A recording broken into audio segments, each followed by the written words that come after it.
ಎಲ್ಲರಿಗೂ ಸ್ವಾಗತ. ಕರ್ನಾಟಕದಲ್ಲಿ ಸಿಎಂ ಸಿದ್ದರಾಮಯ್ಯನವರು ರಾಜೀನಾಮೆ ಕೊಟ್ಟಿರೋ ವಿಚಾರವನ್ನು ಗುಜರಾತ್ನ ಸೂರತ್ನಲ್ಲಿ ಒಂದು ಮೋದಿ ಸಿಎಂ ಸಿದ್ದರಾಮಯ್ಯನವರು ಯಾಕೆ ರಾಜೀನಾಮೆ ಕೊಟ್ಟಿದ್ದಾರೆ ಅನ್ನೋದನ್ನ ಒಂದು ಪ್ರಸ್ತಾಪವನ್ನು ಮಾಡಿದ್ದಾರೆ.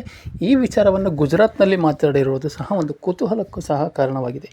ಈ ವಿಚಾರಕ್ಕೆ ಹೆದರಿ ಕರ್ನಾಟಕದಲ್ಲಿ ಇದ್ದಕ್ಕಿದ್ದಂತೆ ಸಿಎಂ ಬದಲಾವಣೆ ಆಯಿತು ಅಂತ ಒಂದು ಶಾಕಿಂಗ್ ವಿಚಾರವನ್ನು ಸಹ ಸಿಎಂ ಬಗ್ಗೆ ಪ್ರಧಾನಿ ನರೇಂದ್ರ ಮೋದಿ ಅವರು ಶಾಕಿಂಗ್ ಹೇಳಿಕೆಯನ್ನು ಕೊಟ್ಟಿದ್ದಾರೆ.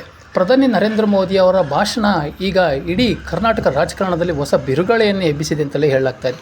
ಗುಜರಾತ್ನ ಸೂರತ್ನಲ್ಲಿ ನಿಂತು ಪ್ರಧಾನಿ ಮೋದಿ ಅವರು ಆಡಿದ ಆ ಒಂದೇ ಒಂದು ಮಾತು ರಾಜ್ಯ ಕಾಂಗ್ರೆಸ್ ಸರ್ಕಾರದ ಆಂತರಿಕ ವಲಯದಲ್ಲಿ ತಲ್ಲಣವನ್ನೇ ಸೃಷ್ಟಿ ಮಾಡಿದೆ ಅಂತಲೇ ಹೇಳಲಾಗ್ತಾ ಇದೆ.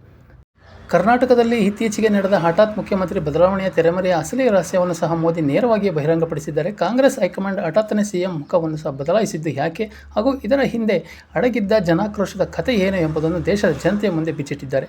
ಗುಜರಾತ್ನ ಪ್ರವಾಸದಲ್ಲಿರುವ ಪ್ರಧಾನಿ ನರೇಂದ್ರ ಮೋದಿ ಅವರು ಇಂದು ಬರೋಬ್ಬರಿ 18,000 ಕೋಟಿ ರೂಪಾಯಿಗೆ ಅಧಿಕ ಮೊತ್ತದ ವಿವಿಧ ಅಭಿವೃದ್ಧಿ ಕಾಮಗಾರಿಗಳನ್ನು ಶಂಕುಸ್ಥಾಪನೆ ಉದ್ಘಾಟಿಸಿ ನೆರವೇರಿಸಿ ಮಾತನಾಡಿದ ಸೂರತ್ನಲ್ಲಿ ಆಯೋಜಿಸಿದ್ದ ಕಾರ್ಯಕ್ರಮವೊಂದರಲ್ಲಿ ಮಾತನಾಡಿದ ಅವರು ಕರ್ನಾಟಕದಲ್ಲಿ ಇತ್ತೀಚೆಗೆ ರಾಜಕೀಯ ಬೆಳವಣಿಗೆಯನ್ನು ಉಲ್ಲೇಖಿಸಿ ಕಾಂಗ್ರೆಸ್ ಹೈಕಮಾಂಡ್ ವಿರುದ್ಧ ತೀವ್ರ ವಾಗ್ದಾಳಿಯನ್ನು ಸಹ ನಡೆಸಿದ್ದಾರೆ.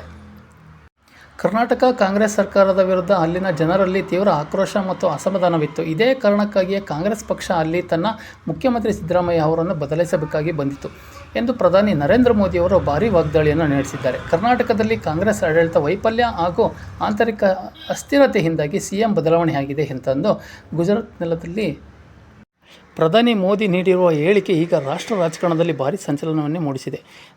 ದೇಶದ ಹಿಂದಿನ ಮುನ್ನಡೆಯನ್ನು ಶ್ಲಾಘಿಸಿದ ಪ್ರಧಾನಿ ಮೋದಿ ಭಾರತವೀಗ ನಕಾರಾತ್ಮಕತೆಯನ್ನು ದಾಟಿ ಬಹುದೂರ ಬಂದಿದೆ ಎಂತಂದು ಹೆಮ್ಮೆಯಿಂದ ನುಡಿದರು. ಹಿಂದಿನ ಭಾರತವು ನಕಾರಾತ್ಮಕ ಆಲೋಚನೆಯಿಂದ ಸಾಕಷ್ಟು ಮುಂದೆ ಸಾಗಿದೆ. ಇದು ಕೇವಲ ಆಶಾವಾದದಿಂದ ಮಾತ್ರವಲ್ಲದೆ ಅಸಾಧಾರಣ ಆಕಾಂಕ್ಷೆಗಳಿಂದ ಮುನ್ನಡೆಯುತ್ತಿರುವ ದೇಶವಾಗಿದೆ. ಇಂದು ದೇಶದ ಪ್ರತಿಯೊಬ್ಬ ನಾಗರಿಕನು ಸಹ ದೊಡ್ಡ ಕನಸುಗಳನ್ನು ಕಾಣುತ್ತಿದ್ದಾನೆ ಮತ್ತು ಆ ಕನಸನ್ನು ನನಸು ಮಾಡುವ ದೃಢ ಸಂಕಲ್ಪವನ್ನು ಸಹ ಹೊಂದಿದ್ದಾನೆ. ದೇಶದ ಜನತೆಗೆ ತಮಗಿರುವ ಸಂಕಲ್ಪವನ್ನು ವಾಸ್ತವವನ್ನು ತರಲು ಸಂಪೂರ್ಣ ಬದ್ಧರಾಗಿದ್ದಾರೆ ಎಂತಂದು ನರೇಂದ್ರ ಮೋದಿಯವರು ದೇಶದ ಜನತೆಗೆ ತಮಗಿರುವ ಸಂಕಲ್ಪವನ್ನು ವಾಸ್ತವಕ್ಕೆ ತರಲು ಸಂಪೂರ್ಣವಾಗಿ ಬದ್ಧರಾಗಿದ್ದಾರೆ ಎಂತಂದು ಸಹ ಪ್ರಧಾನಿ ಹೇಳಿದ್ದಾರೆ. ಇನ್ನು ಕಾಂಗ್ರೆಸ್ ವಿರುದ್ಧ ವಾಗ್ದಾಳಿಯನ್ನು ಮುಂದುವರಿಸಿದ ನರೇಂದ್ರ ಮೋದಿ ಅವರು ಕಳೆದ 1 ದಶಕಗಳಿಂದ ಅಧಿಕ ಅವಧಿಯಿಂದ ಕಾಂಗ್ರೆಸ್ ದೇಶದಲ್ಲಿ ಗೊಂದಲವನ್ನು ಮೂಡಿಸುತ್ತಿದೆ ಎಂತಂದು ಆರೋಪಿಸಿ ಕಳೆದ 12 ವರ್ಷಗಳಿಂದ ಕಾಂಗ್ರೆಸ್ ಪಕ್ಷವು ದೇಶದಲ್ಲಿ ಅರಾಜಕತೆ ಮತ್ತು ಅನಿಶ್ಚಿತತೆಯನ್ನು ಹರಡುವ ಮೂಲಕ ರಾಜಕೀಯ ಅವಕಾಶಗಳಿಗಾಗಿ ಹುಡುಕಾಟವನ್ನು ನಡೆಸುತ್ತಿದೆ. ಆದರೆ ದೇಶದ ಜನತೆಗೆ ಕಾಂಗ್ರೆಸ್ ಪ್ರಯತ್ನಗಳಿಗೆ ಪದೇ ಪದೇ ಸೂಕ್ತ ಉತ್ತರವನ್ನು ಕೊಡುತ್ತಲೇ ಬರ್ತಾ ಇದೆ. ಇದು ಇತರ ದೇಶಗಳಿಂದ ಮೇಲೆ ಅವಲಂಬಿತವಾಗಿರುವ ಯಾವುದೂ ರಾಷ್ಟ್ರವೂ ಸಹ ತನಗೆ ಅರ್ಹವಾದ ಅಭಿವೃದ್ಧಿಯ ಶಿಖರವನ್ನು ಎಂದಿಗೂ ತಲುಪಲು ಸಾಧ್ಯವಿಲ್ಲ ಎಂಬುದು ಈ ನಾಯಕರು ಅರಿಯುತ್ತಿಲ್ಲ ಎಂತಂದು ತರಾಟೆಗೆ ತೆಗೆದುಕೊಂಡಿದ್ದಾರೆ. ಇನ್ನು ಪ್ರಸ್ತುತ ಜಾಗತಿಕ ಮಟ್ಟದಲ್ಲಿ ನಡೆಯುತ್ತಿರುವ ಬಿಕ್ಕಟ್ಟುಗಳನ್ನು ಉಲ್ಲೇಖಿಸಿದ ಪ್ರಧಾನಿ ಮೋದಿ ಅವರು ಇಂಧನ ಕ್ಷೇತ್ರದ ಸ್ವಾವಲಂಬನೆ ಸಾಧಿಸುವ ದೇಶಕ್ಕೆ ಎಷ್ಟು ಮುಖ್ಯ ಎಂಬುದು ಸಹ ಇಂದಿನ ಜಾಗತಿಕ ಪರಿಸ್ಥಿತಿಗಳು ಸಾಬೀತುಪಡಿಸುತ್ತವೆ ಎಂತಂದರು. 2014 ನಂತರ ಭಾರತವು ಈ ನಿಟ್ಟಿನಲ್ಲಿ ಮಾಡಿಕೊಂಡಿರುವ ಸಾಮರ್ಥ್ಯ ವೃದ್ಧಿಯನ್ನು ಸಹ ಹೆಮ್ಮೆಯಿಂದ ಹಂಚಿಕೊಂಡರು.